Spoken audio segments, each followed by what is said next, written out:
मजबूरी, little boy emotional story. Ranjan 8वीं class में पढ़ता था। आज स्कूल से छुट्टी होते ही वह घर पहुंचा तो देखा उसकी मम्मी बैठी रो रही थी। रंजन, मम्मी क्या बात है, आप क्यों रो रही हो? रंजन के पापा गुजरात गए थे बिजनेस करने के लिए। उन्हें 2 साल हो चुके थे। शुरू शुरू में पैसे भिजवाते थे, धीरे धीरे वो भी बंद हो गए। फिर फ़ोन भी आने बंद हो गए। आज सरिता ने फ़ोन किया तो उन्होंने कहा, योगेंद्र जी, मेरा तुम दोनों से कोई मतलब नहीं है। मैंने यहीं रहने का फैसला किया है। मैं अब कभी वापस नहीं आऊँगा और आज के बाद इस नंबर पर कभी फ़ोन मत करना। यह कहकर उन्होंने फ़ोन काट दिया। सरिता जी इस बात को सुनकर तब से रोए जा रही थी। रंजन, मम्मी आप चिंता मत करो, मैं कल से कोई काम ढूंढ लेता हूँ। हम अकेले रह लेंगे, हमें किसी की ज़रूरत नहीं है।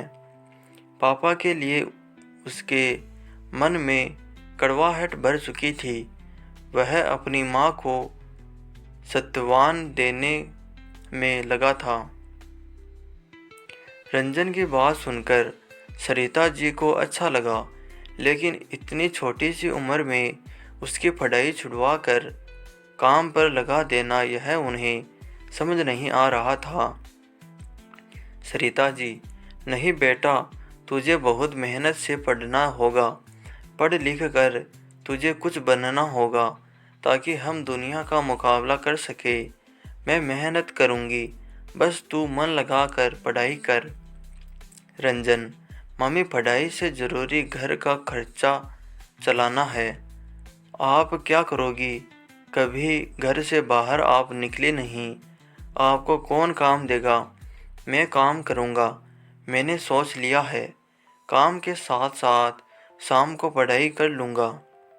अगले दिन से रंजन काम की तलाश में भटकने लगता है। कई दिन भटकने के बाद भी उसे कोई काम नहीं मिलता। इधर सरिता जी भी रंजन के जाने के बाद काम की तलाश शुरू कर देती है, लेकिन उन्हें भी कोई काम नहीं मिलता। एक दिन दोपहर के समय रंजन को बहुत भूख लग रही थी। वह सुबह से भूखा था और काम ढूंढ रहा था। तभी वह एक चाय की दुकान के बाहर पहुंच जाता है। रंजन, भैया मुझे एक चाय दे सकते हो? लेकिन मेरे पास पैसे नहीं हैं। बहुत भूख लगी है। मैं शाम तक आपकी दुकान पर काम कर दूंगा। दुकानदार, भूख लगी है तो चाय क्यों पीना चाहता है? रंजन, खाने के पैसे नहीं हैं, चाय से भूख मर जाएगी। दुकानदार उसे चाय और साथ में पाव खाने को देता है। रंजन खाने के बाद दुकानदार के पास पहुंचता है। रंजन, बताइए क्या काम करना है? मैं शाम तक आपका काम करता रहूँगा। दुकानदार, जा बेटा घर जा, हम छोटे बच्चों से काम नहीं करवाते। किसी ने देख लिया तो पुलिस हमें पकड़ लेगी। रंजन, लेकिन मैंने जो आपकी चाय पी है उसके पैसे कैसे चुकाऊंगा? दुकानदार, जा बेटा जब पैसे हो दे जाना। रंजन, नहीं मुझे कुछ ना कुछ काम बताइए, मैं कर दूंगा। दुकानदार, अच्छा एक काम कर, बड़े चौराहे पर एक बेकरी है, वहाँ से मुझे पाव ला दे, ये ले पैसे और मेरी साइकिल ले जा। रंजन साइकिल और पैसे लेकर बड़े बाजार पहुंच जाता है। वह पाव लेकर वापस आने लगता है। तभी पाव वाला पूछता है, पाव वाला, सुन, तू और भी दुकानों पर मेरे पाव पहुंचाएगा, तुझे कमीशन दूंगा। रंजन, लेकिन मेरे पास साइकिल नहीं है, यह तो चाय वाले की है। पाव वाला, मैं तुझे साइकिल भी दूंगा, शाम तक जितने पाव पहुंचाएगा उसके पैसे मिल जाएंगे, लेकिन काम ईमानदारी से करना, कहीं मेरी साइकिल लेकर भाग मत जाना। रंजन, मालिक, मैं ईमानदारी से काम करूँगा, आप चिंता मत करो। अगले दिन रंजन पाव वाले की दुकान पर पहुंच जाता है। वह उसके पाव दुकानों पर पहुंचा देता है। शाम को उसे कमीशन के 100 रुपये मिल जाते हैं। घर आकर वह सरिता जी को सारी बात बताता है। दूसरे दिन भी वह मेहनत से काम करता है।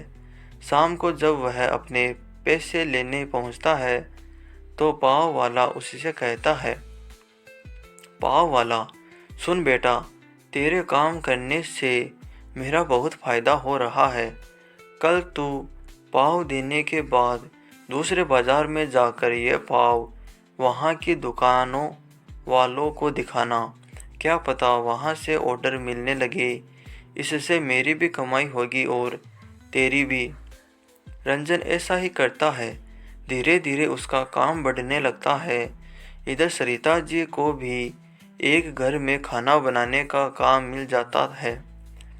दोनों माँ बेटे मेहनत से काम करने लगते हैं। इसी तरह समय बीत जाता है। 8 साल बाद रंजन बहुत पैसे कमाने लगता है।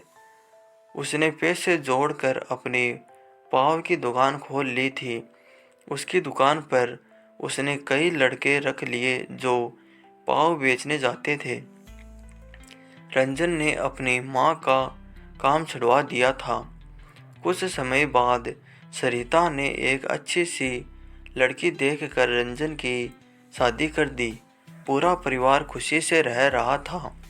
एक दिन किसी ने कुंडा खटखटाया। सरिता ने दरवाज़ा खोला तो देखा सामने उसके पति योगेंद्र जी खड़े थे। सरिता उन्हें पहले तो पहचान नहीं पाई। पुराने से कपड़े पहने, दाढ़ी बढ़ी हुई थी, बहुत कमज़ोर लग रहे थे। सरिता, अब आप क्यों आए हो? योगेंद्र जी फूट फूट कर रोने लगे। योगेंद्र जी, मुझे माफ़ कर दो। मैंने वहाँ बहुत पैसा कमाया, फिर मैंने वहीं शादी कर ली। उसके बाद सब कुछ अच्छा चल रहा था, लेकिन एक दिन मैं बीमार पड़ गया। मेरी पत्नी सारा पैसा और जेवर लेकर चली गई। मैं अकेला बीमार से लड़ता रहा। मेरी हालत ऐसी हो गई, अब न मेरे पास घर है, न खाने को रोटी, न पहनने को कपड़े। मैंने तुम लोगों के साथ बहुत बुरा किया, लेकिन अब मैं कहाँ जाऊँ? मुझे कुछ समझ नहीं आ रहा था, इसलिए मैं यहाँ चला आया।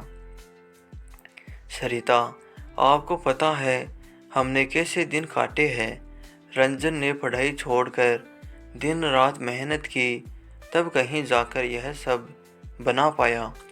मैं तो आपको माफ़ भी कर दूँ, लेकिन वह कभी आपको माफ़ नहीं करेगा। शाम को रंजन आया तो उसे सारी बात का पता लगा।